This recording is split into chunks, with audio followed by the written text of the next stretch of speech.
Muy buenas tardes, gracias por atender la invitación a la teleconferencia de hoy 14 de agosto de 2014. Yo soy Alonso Escobar y les doy la más cordial bienvenida. Recordemos que este espacio es gracias a la Alcaldía de Medellín y a la Secretaría de Salud. En la tarde de hoy nos acompaña la psicóloga Gloria María Sotomarín. Ella va a estar acompañándonos durante unos 30 minutos y nos va a estar hablando sobre el rol de enfermería en la salud mental de la gestante desde una visión biopsicosocial. Si ustedes tienen preguntas sobre el tema que va a desarrollar Gloria María, por favor tome atenta nota porque luego vamos a abrir un espacio de 15 minutos para resolver las inquietudes y sus dudas. Esas dudas las podrán expresar a través del área del chat. Estamos realizando grabación de la teleconferencia para que otras personas nos puedan observar, nos puedan escuchar en otros momentos. Sean pues todos muy bienvenidos y los dejo con Gloria María Soto. Gloria María, bienvenida. Muy buenas tardes para todos. Bueno, muchas gracias por esta invitación. Quiero darles también la bienvenida a este curso que se está programando, digamos, desde la Secretaría de Salud del proyecto Así Te Ves. Queremos hoy hacer una presentación, digamos, como ese rol de la enfermería en el tema de la salud mental de la mujer gestante. Yo creo que lo más importante dentro de este tema es que podamos hacer una identificación, digamos, de todos esos riesgos que tiene esa mujer gestante ahí, más enfocada como al tema de la prevención, digamos, también como de la conducta suicida y demás factores de riesgos que pueda presentar en un momento determinado.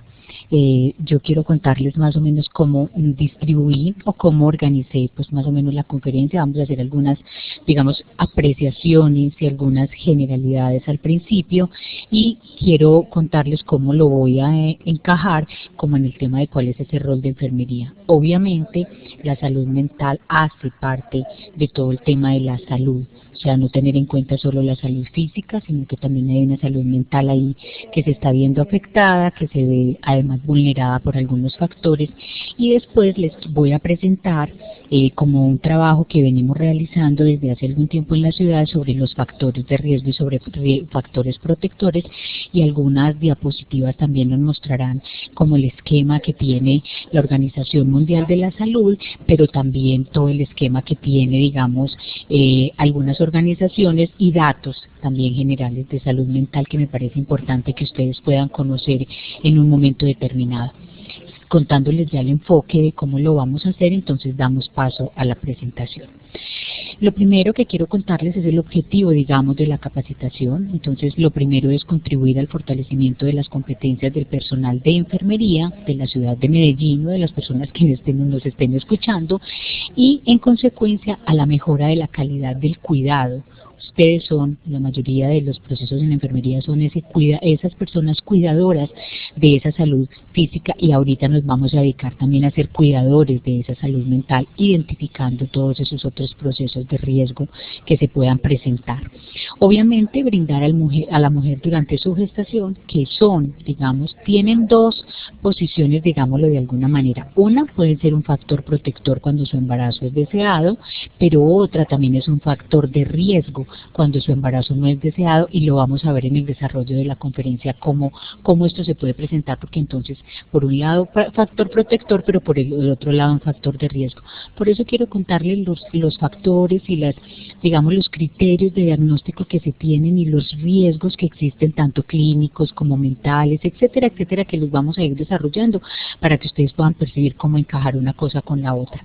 Y obviamente pues de la atención a ese recién nacido.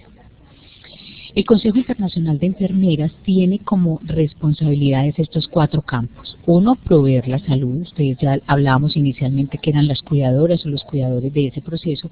Obvio, evitar esas enfermedades con proyectos de prevención, restablecer la salud, y ahorita vamos a mirar cuál es el panorama que tiene, digamos, la Organización Mundial de la Salud. No es solamente la salud física, que ahí es muy importante que empecemos a quitarnos esos estereotipos de que solamente es el cuidado físico de esa persona, y hay un cuidado al cual debemos empezar a interactuar con él y obvio aliviar un sufrimiento. Y aliviar el sufrimiento no es solo del dolor que tiene, sino también de las situaciones emocionales que se le presenten, de las situaciones de vulnerabilidad que le están afectando, de las situaciones dificultosas que puede tener en un momento determinado. Entonces, en la manera de poder aliviar ese sufrimiento, vamos a ver, teniendo en cuenta la definición de salud mental, de salud que tiene la Organización Mundial de la Salud, creo que encajamos perfectamente en este tipo de conferencias.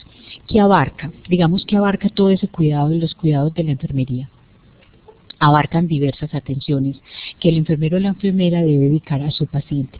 Sus características dependerán del estado y de la gravedad que él tiene. Obviamente, ustedes saben cuáles son los cuidados en un lado, cuáles son los cuidados de enfermería en urgencias, en cuidados especiales y demás, que no es mi tema ni mi competencia, pero que lo tenemos claro. Y que puedan decidir qué oriente o monitorear la salud. Yo quiero hacer un énfasis grande en este pedacito del tema de la salud y vamos a ver la definición de la Organización Mundial de la Salud de qué es la salud. Dice, es un estado completo de bienestar físico, mental, social y no solamente la ausencia de enfermedad. Digamos que es como un pequeño resumen de lo que podría ser entonces la definición de salud. Y como verán, tengo resaltado la palabra mental es porque hoy el énfasis que vamos a hacer en esos cuidados y en ese proceso que se va a tener dentro de los cuidados de enfermería, pues obviamente va a ser la salud mental de esas personas a las cuales nosotros vamos a cuidar. Entonces, por eso les hice desglosar desde todo ese proceso que se viene dando en el acompañamiento de enfermería. ¿Cuál es la intervención asistencial en salud mental? ¿A qué la debemos orientar y cómo la debemos, digamos, enfocar? Obviamente, proporcionar, proteger y mantener obviamente la salud mental. ¿Y cómo lo hago? Cuando terminemos nos vamos a dar cuenta que si yo hago una búsqueda de esos riesgos, los tengo claros, no los dejo pasar por alto, tengo identificadas esas situaciones, nos vamos a poder dar cuenta que puedo proteger de alguna manera esa salud mental de las pacientes. Identificar, valorar las alteraciones de esa salud, pero también diagnosticar las necesidades de autocuidado que tienen. Algunas actividades asistenciales que tienen en función de esos planes de cuidado también me van a ayudar a determinar que si yo tengo claro cuáles son los riesgos que tiene una paciente de salud mental, voy a tenerlos presentes a la hora de o prestar una atención o hacer una derivación o por lo menos buscar una interconsulta con un profesional en el momento que lo necesite, porque yo también puedo darme cuenta de ese diagnóstico que la persona tiene y si está en una situación de vulnerabilidad, además para poderla entender y derivar oportunamente. O hacerle ese acompañamiento de escucha, hacerle ese acompañamiento de ese proceso que ella tiene ahí, de dolor, digámoslo, y que eso es un papel fundamental en los cuidados que vamos a tener con ellos. Manejar las situaciones de urgencias y de crisis y derivar a otros profesionales, que se los decía, y ayudar al paciente y a la familia para alcanzar un mayor grado de autonomía posible. No solamente de autonomía cuando ya se restablece su salud mental, sino de su autonomía también en su salud física, cualquiera de las dos. ¿Qué es importante que tengamos en cuenta cuando una persona va a acompañar a otro y cuáles son esas actitudes que yo como persona debo tener claras? Yo debo ser una persona abierta, tolerante y respetuosa de cualquier índole, de condición social, de condición mental, de preferencia, de orientación. Tenemos muy claro que no es tan fácil atender con un enfoque diferencial. Atender con un enfoque diferencial, acompañar con un enfoque diferencial, es ponerme en el lugar de esa otra persona para saber cuál es la necesidad que tiene frente a eso. No es lo mismo atender una materna, no es lo mismo que atender población diversa, niños, personas que están en una situación, digamos, que vienen por un estrés o que vienen por un intento de suicidio. Todas esas condiciones humanas que ustedes tienen a la mano en el día a día son las que les van a ayudar a identificar si una situación está en una condición de salud mental, digamos, yo no sé si la palabra sea inadecuada o no, pero que sí me va a tener a mí, uno me va a prender como una alertica para yo saber si esa paciente, la atención que le hago o es de una paciente a la cual debo derivar. Debo tener una actitud de introspección frente al conocimiento personal para suprimir ese dolor y poderla aliviar. Sabemos que no vamos a tener el cuidado, digamos, al 100% de esa persona, pero si yo tengo una actitud que le permita a la otra persona tomar algunas decisiones, favorecerle en ese proceso, yo ya estoy teniendo una actitud diferente para que la persona pueda, digamos, manejarlo de una manera distinta. Sobre todo que tenemos que tener claro que una persona cuando está en una institución de salud, está recluida en una institución, tiene no libertad, no tiene autonomía, y hay otras situaciones ahí que entran también en ese entorno que la pueden afectar. Tenemos que tener capacidad para establecer relaciones con el otro, ser capaz de hablar, tener madurez afectiva, emocional, ser empáticos, tener la posibilidad de expresarle al otro que somos capaces de entenderlo y que vamos a tratar de ayudarlo de la mejor manera posible. Capacidad de reacción en los momentos críticos, que a ustedes les toca todo el tiempo, y también capacidad de reacción en esos momentos críticos emocionales que tengamos para poder actuar, digamos, de una manera adecuada. Asumir niveles de la responsabilidad inherentes al ejercicio profesional. Obviamente no podemos traspasar cuando no seamos no tengamos la capacidad ni el entrenamiento, porque otra cosa también es tener el entrenamiento para manejar un paciente con alguna dificultad emocional, pues buscaríamos una profesional, una persona que sepa de los primeros auxilios psicológicos, de la contención en crisis, del manejo de urgencias, de toda esa situación que pueda tener, y vamos a buscar el apoyo. Y sabemos que somos capaces de hacer una derivación oportuna en el momento que lo necesitemos.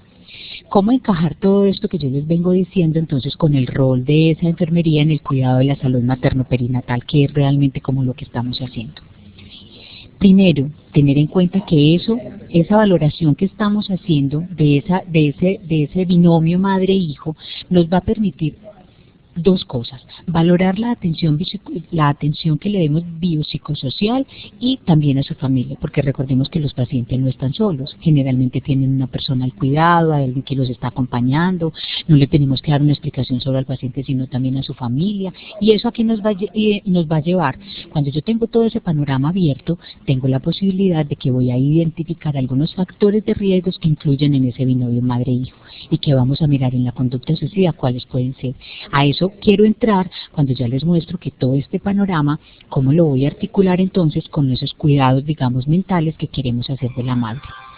Aquí quiero entrar ya al tema del binomio, de los antecedentes, y cuáles son los antecedentes de la Organización Mundial de la Salud, para que vamos viendo cómo es de fácil identificar esos factores de riesgo, pero también cómo les voy a enseñar cómo identificar esos factores protectores desde la literatura, obviamente. El suicidio es una problemática evitable y de salud pública evitable. ¿Por qué? Porque cuando uno se va a la literatura y uno se devuelve, uno encuentra que la mayoría de las personas que tuvieron intentos de suicidio hablaron, buscaron los profesionales, fueron a salud, fueron a consulta médica, llamaron, digamos, como lo dicen, digamos, de una manera coloquial, muchas personas llamaron la atención y no pasa nada. Un embarazo no deseado y lo dejamos pasar. Una madre que tenga una situación postraumática y la dejamos pasar. Entonces, cuando realmente uno encuentra en la literatura que una persona se suicidó, eso pudo haber sido evitable, casi que en el 80% de los casos que uno puede tener reportados. También para la Organización de la Mundial de la Salud dicen que cada año mueren casi 1 millón de personas, esa es una estadística supremamente alta, una muerte por cada 40 segundos en conductas suicidas. Y las tasas de suicidio entre los jóvenes están en aumento y son consideradas el grupo de mayor riesgo, aunque las madres con embarazos no deseados no están lejos de eso, y vamos a entrar cómo ellas también hacen parte, como les decía inicialmente, que son un factor de riesgo cuando no son deseados, pero también se convierten en un factor protector para un intento suicida cuando desean tener ese embarazo. Quiero contarles algunas de las tasas que hemos encontrado. Nosotros siempre hemos estado, nosotros digo en Medellín, siempre hemos estado un poquito más altas las tasas por el promedio de Colombia. Y Antioquia representa, digamos, la más alta en algunos de los departamentos, pero nosotros, municipio de Medellín, le aportamos la mayor tasa en intentos suicidas a eso. Las tasas son para Colombia, estamos en el 4.1, en Antioquia estamos en el 5.9 y en Medellín en el 4.86. Créanme que revisé más o menos como las tasas, el comportamiento de estas tasas como desde el 2007 más o menos al 2000. 2012, 13, que se hizo el primer estudio en población general en Medellín, que lo hizo la Secretaría de Salud. Tuve la oportunidad de participar en él con la Universidad del CES, y los comportamientos de las tasas son muy parecidos, o sea, no han variado, digamos, significativamente, que en un año están en el 10, en el otro bajaron al 3, no.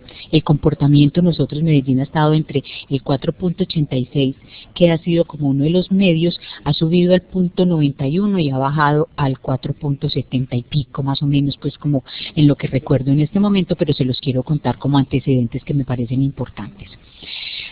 Hay un proyecto, que es el proyecto SUPRE de la Organización Mundial de la Salud, que tiene tres grandes bloques donde nos identifican, digamos, como el tema literal, digamos, todo lo que tiene que ver con el comportamiento a nivel panorama, digamos, mundial. Y habla que el suicidio está entre las 10 primeras causas de muertes en cada país, o sea, eso es una cosa, y el comportamiento es muy similar a incluso en países muy desarrollados. Uno lo encuentra y uno dice, pero ¿por qué Suiza, por ejemplo, que es un país con unas condiciones de una calidad de vida alta y tienen también las tasas son muy parecidas a las de nosotros? Entonces uno diría, ¿cuál es la diferencia que existe? No fluctúan muchísimo entre unos países y otros. Y es una de las tres principales causas de muerte entre las edades de 15 a 35 años, jóvenes. Y en el estudio que hicimos en la población general en Medellín, la población más vulnerable estaba entre 15 y 34. Mire que no distamos, digamos, de lo que son las estadísticas mundiales de lo que encontramos. Y hablamos de que el suicidio individual afecta a más de 6 personas. ¿Por qué? Por los métodos que se utilizan de cómo las personas se suicidan. El primer método que tenemos de cómo las personas se suicidan es el ahorcamiento. Y piensen que el ahorcamiento, que pasaba de ser en años anteriores en lugares públicos, ahora pasa a estar en el lugar privado, en la casa, encontrar una persona pues colgada en nuestra habitación, una persona que queremos, una persona que amamos. Esa afectación es muy difícil. Y no solamente a las personas de la familia, también a los profesionales que hacen parte de ese proceso de atención. Para ellos no es fácil, pues también, y reportan que no es fácil pues entrar y descolgar una persona. Los métodos, de la forma como se utilizan, aunque no es una práctica el ahorcamiento utilizada por mujeres, pero por hombres sí, y las mujeres es más el envenenamiento. De todas maneras, encontrar una persona suicidada en nuestro hogar, eso no es fácil, y no afecta solo a esa familia, sino también a las personas de alrededor, sobre todo por las preguntas que quedan abiertas en el medio, porque nunca hay respuestas, nunca hay la posibilidad de cuestionar, nunca hay la posibilidad de recibir una devolución, y esa afectación se da por ese lado. Otro tema que me parece importante en los factores que ustedes tengan claros son antecedentes. Una persona que haya pasado por un intento de suicidio, nos dice la organización y el manual de detección de conducta suicida de la Dirección Departamental de Antioquia, nos dice que el 50% de esas personas lo intentarán de nuevo. Pero miremos el cuadrito que sigue. Si son 2 intentos, ya esa tasa aumenta, ese porcentaje nos aumenta al 70%. Y si ha venido de 3 intentos más, nos incrementa al 90%. O sea que ustedes, si lo van a tener presentes en ese acompañamiento, en ese proceso, en ese binomio madre, cuando ustedes encuentren que de pronto existe, porque en esa indagación, en esa anamnesis, en esa historia clínica que ustedes levantan, en esas preguntas que le hacen, o que las personas también en esa calidez que ustedes tienen para acercarse a la paciente, en ese amor y en esa entrega, ellas también le pueden hacer ese tipo de confesiones, y ustedes ahí van teniendo ya elementos para determinar si una mujer está en un riesgo, y ahorita vamos a mirar cuáles son los riesgos, si será leve, moderado o alto. Definiciones de la conducta, entonces existen 3, el suicidio, el intento y la ideación. Entonces vamos a decir, ay, ¿cómo así? Entonces yo ya tengo claro cómo puedo identificar, yo ya tengo claro que puede ser una menor, yo ya tengo claro que puede ser una mujer que tiene un embarazo no deseado. Esas cositas ya ustedes les van sumando, digámosles, en la historia, y ustedes les va dando ya un panorama distinto. Es como cuando alguien les dice, ustedes le preguntan a la paciente qué tiene, ay, tengo fiebre, me duele la cabeza, es que no puedo respirar. Entonces ustedes ya se van dando cuenta, ¿qué tengo que hacer? ¿Cierto? Esas situaciones son las que vamos a ir identificando en el tema de la salud mental. Entonces vamos a mirar cuáles son. La ideación son solo pensamientos. La persona piensa, pero no tiene ningún deseo de quitarse la vida. Ella por ningún momento se le ha cruzado. ¿Cierto? El intento ya es cuando la persona ocasiona digamos, y busca por cualquier medio, por cualquier circunstancia. Y el suicidio pues es el resultado total de eso. Nosotros con qué vamos a trabajar, con el suicidio no tenemos nada que hacer, ¿cierto? Ya es un evento consumado. Pero sí vamos a trabajar con la ideación o el intento, o las ideas de muerte, que es otro tema que no está, digamos, muy, ¿cómo les pudiera decir yo? No está, digamos, muy determinado en algunas de las teorías, pero sí hay una ideación, que tiene que ver también con la ideación, pero esta es la ideación suicida y ya él finiquitar totalmente su vida. Entonces miren que ya vamos teniendo algunos elementos para determinar. Vamos a empezar a ver la parte de factores. ¿Cuáles son esos factores asociados que me van a ayudar? Que ya vimos la edad, que afecta más de no sé quién, que si es una... Todas esas cosas y vamos a ver qué es un factor asociado sociodemográfico. La edad. La edad general, la de arriba, la que vemos, esta que vemos aquí de 15 a 35 años y mayores de 60 son las mundiales. Las de Medellín son mujeres que están entre 18 y 24 años y hombres de 25 a 34. Entonces miren que eso ya nos va dando otro panorama. La relación que manejamos con hombres a mujeres es los hombres, la ideación es de 1 a 3 y el suicidio es de 3 a 1. Y otros factores que pueden estar asociados, digamos, al tema son personas que viven en áreas urbanas, personas que están separadas, que están viudos, desempleados y viven solos. Una mujer que está separada, que está viuda, que está desempleada, que está embarazada, que no lo desea, que está entre esa edad, rango de edad, etcétera, ya me va dando, digamos, pistas para el tema de la identificación de un riesgo en conducta suicida. ¿Cuáles son otros factores asociados clínicos? Y me aumentan de un 60 a un 90% esa situación. Una mujer que está en un estado de depresión. No podemos confundir la depresión que esté diagnosticada con un trastorno alterado del ánimo. Una situación crítica, una situación puntual por la que esté pasando, eso lo tenemos que diferenciar. Tiene que ser una persona que tenga un diagnóstico por depresión. Cuando la persona se encuentra en una fase bipolar, aumenta, digamos, obviamente en fase depresiva aumenta en un 20%, cuando una persona tiene de base una esquizofrenia también nos aumenta ese tema en un 10%, cuando sufre alcoholismo o también dependencias, o sea, todo eso aumenta de un 40 a un 60% todo el proceso de atención. Otros factores son eventos estresantes. ¿Qué son eventos estresantes? Enfermedades crónicas o terminales. Para nadie es fácil recibir un diagnóstico de un VIH, para nadie es fácil recibir un diagnóstico de cáncer, y si es madre, pensemos eso cómo se está incrementando y cuál sería el porcentaje. No tenemos estudios para poder determinar cuál es, pero existen estudios, digamos, frente a ese proceso. Tener pérdidas afectivas, si está embarazada, razón de más.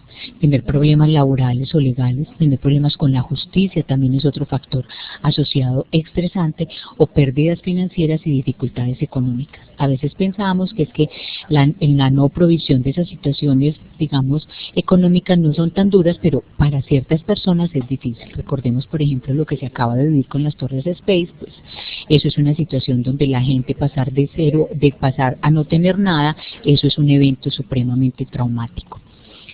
Existen otros que son los factores, los factores asociados a traumas de la infancia. ¿Y cuáles son?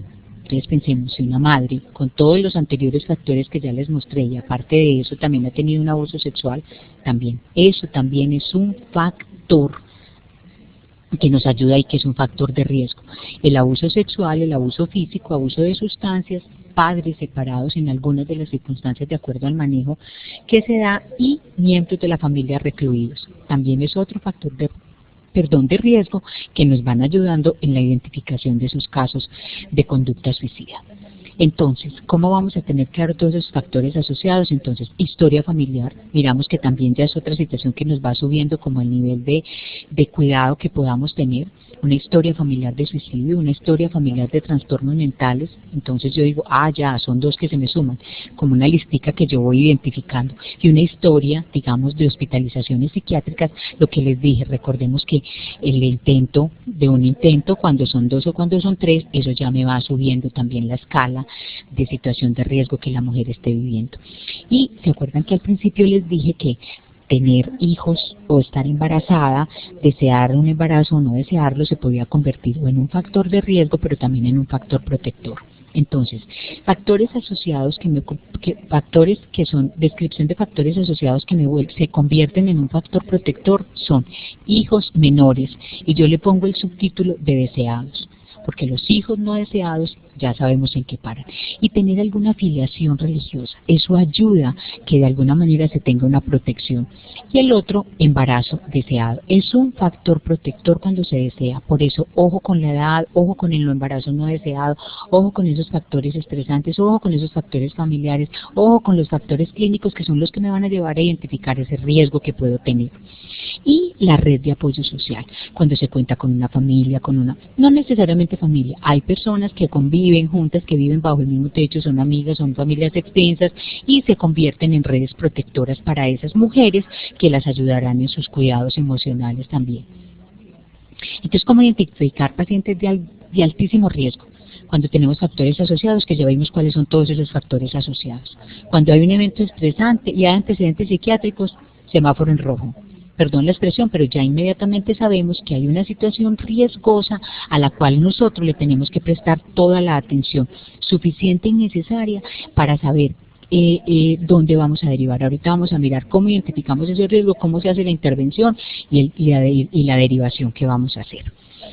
El tratamiento psicoterapéutico se los traje simplemente para que miremos cuál es como el proceso que debemos hacer en el acompañamiento, que no puede estar lejos. Obviamente el otro tendrá elementos técnicos, el acompañamiento psicoterapéutico tendrá elementos de la clínica que va a manejar el psicólogo, pero ustedes tienen mucho que ver con este proceso. En escuchar, ustedes escuchan todo el tiempo, evalúan ese riesgo también, tomar con seriedad el asunto es que si hay factores de antecedentes y factores de riesgo lo van a tener presentes, no temer a preguntar, no hacer preguntas innecesarias ni preguntas morbosas, que son dos cosas muy distintas. Pero cuando ustedes necesitan saber que aparte de la fiebre alta, tienen malestar, ha tenido vómito, ha eliminado, hay otros preguntas que yo voy a hacer: ¿cómo se siente? ¿Cómo está? ¿Cómo amaneció? Hoy amaneció un día distinto. O sea, todas esas cosas que le van a ayudar a ustedes también y a ellas a llevar una situación clínica muchísimo más fácil. Nosotros evaluamos los recursos disponibles, es para saber en la institución donde estamos a dónde vamos a derivar. Pues si tenemos psicólogo, prestamos la atención, pero si nos podemos entrenar en primeros auxilios psicológicos, ustedes están en toda, digamos, la capacidad de poderlo hacer. Actuar con eficacia es donde derivo, no si ya tengo claros cuáles son los factores, si ya tengo claro cuál es la protección que voy a hacer, lo voy a hacer, y hacer una intervención de crisis y un plan de emergencia. ¿Cómo derivo yo a esa paciente? ¿A dónde la derivo? ¿Y quién es el profesional que me la puede atender en un momento determinado?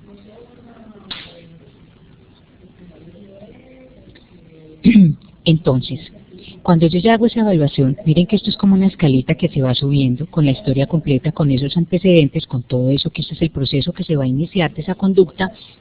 Entonces hacemos una evaluación de sus pensamientos, planes, y eso me debe identificar un riesgo. Ustedes ya tienen elementos necesarios y suficientes para saber el riesgo que van a tener. ¿Cuál es ese riesgo? Si es alto, si no es.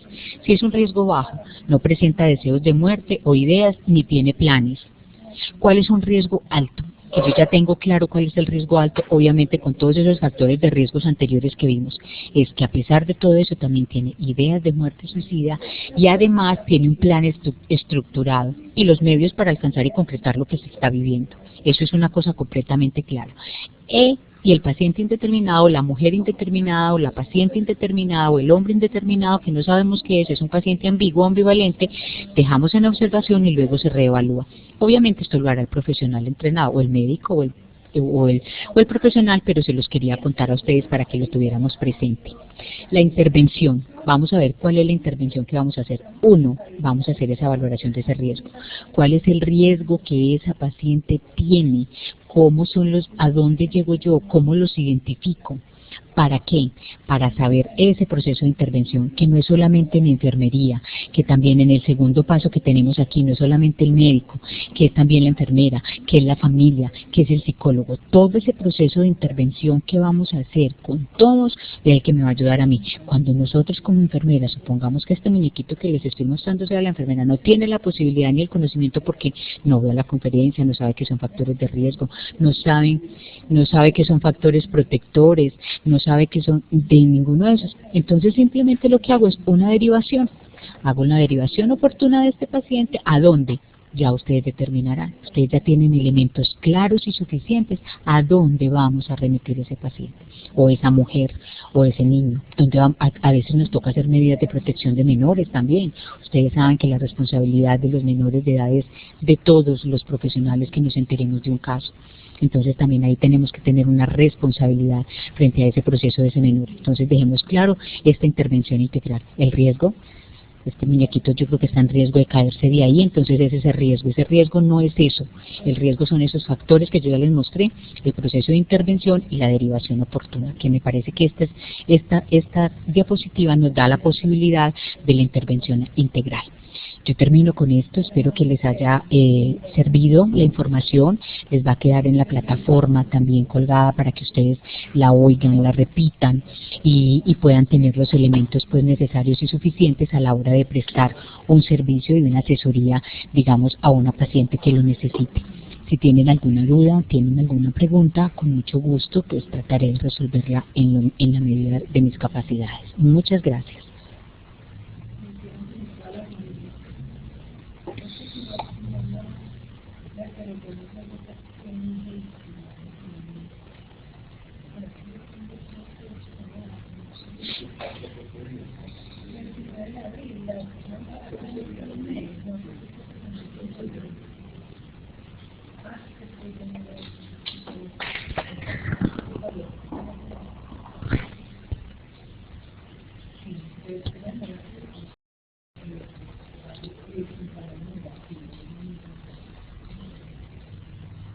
Bueno, nuevamente les pregunto si tienen alguna duda, les pareció claro, les quedó alguna inquietud, tienen alguna pregunta.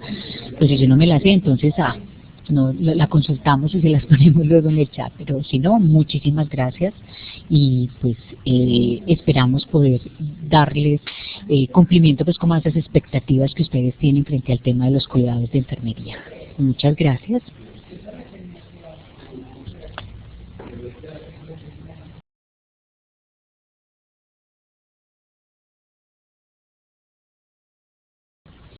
Bueno, Alonso les acaba de poner el link donde ustedes se deben registrar para que queden en la plataforma que entraron y estuvieron en la participación de la conferencia.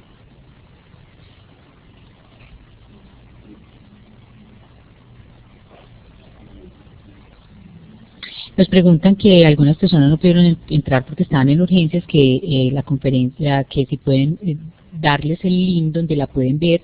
Sí, ahí les queda registrada les van a dar la montan en el curso y ahí la pueden volver a escuchar en el momento que ustedes la necesiten. Recuerden registrarse para que les quede en la plataforma